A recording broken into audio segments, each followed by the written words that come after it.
Dans les différentes céphalées fonctionnelles, voyons maintenant la migraine avec aura. Comme prérequis, l'examen neurologique central, la prise de tension, les examens des nerfs crâniens, les réflexes ostéotendineux, et vous pourrez suivre les différentes diapos que vous voyez ci-dessous pour améliorer votre compréhension par des domaines transversaux de la question. Maîtrise des savoirs, c'est l'objectif, c'est maîtriser les savoirs concernant les différentes céphalées fonctionnelles afin d'intégrer ceci dans le diagnostic d'opportunité ostéopathique. La migraine avec aura correspond à entre 10 à 20% des migraines. Alors, quelques généralités. Il faut savoir que l'aura migraineuse précède habituellement la céphalée et correspond à au moins des caractères suivants. Alors, on a des symptômes visuels qui peuvent être homonymes, totalement réversibles, incluant des phénomènes dits positifs, comme des lumières scintillantes, des taches ou des lignes, et des phénomènes négatifs, avec une amputation, par exemple, du champ visuel, un scotum scintillant, des phosphènes.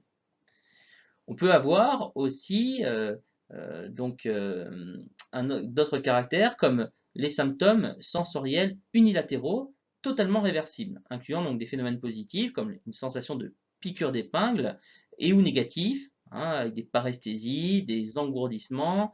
Voilà. Ensuite, c'est suivi, donc on peut aussi avoir des troubles dysphasiques, comme des difficultés de langage qui sont inclassables, mais totalement réversibles. La durée de chaque symptôme est supérieure à 5 minutes et inférieure à 60 minutes. La céphalée débute pendant l'aura ou fait suite à l'aura dans un délai de 60 minutes. On a une notion d'intervalle libre. Les symptômes de l'aura s'installent et se désinstallent progressivement sur plus de 5 minutes. On a ce qu'on appelle une notion de marche migraineuse. La physiopathologie. Alors, il s'agit d'un mécanisme de la dépression corticale envahissante, ce qu'on appelle DCE. Une hyperactivité neuronale brève mais intense, responsable d'une augmentation du débit sanguin cérébral local et correspondant à une libération massive d'ions potassium et de glutamate dans le milieu extracellulaire, et aussi il va y avoir une entrée d'eau de Na+, et de Ca+, dans les neurones et dans les astrocytes.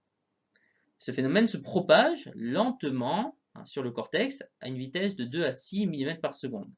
Le cortex occipital est le plus propice au développement d'une DCE.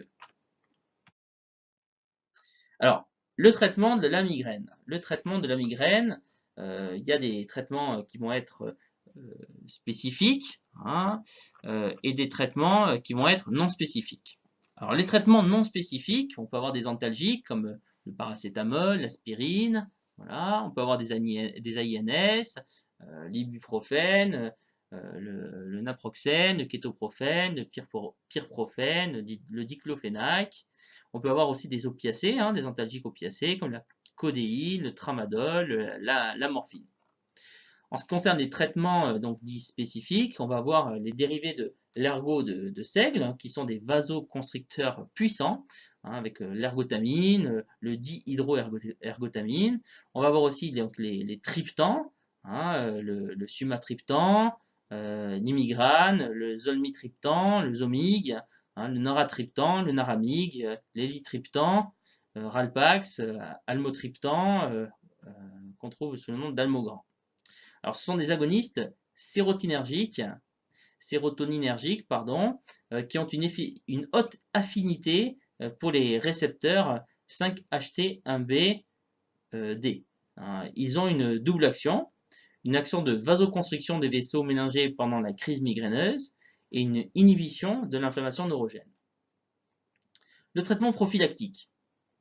Alors, l'objectif d'un traitement de fond de la migraine est de limiter la fréquence des crises et leur intensité.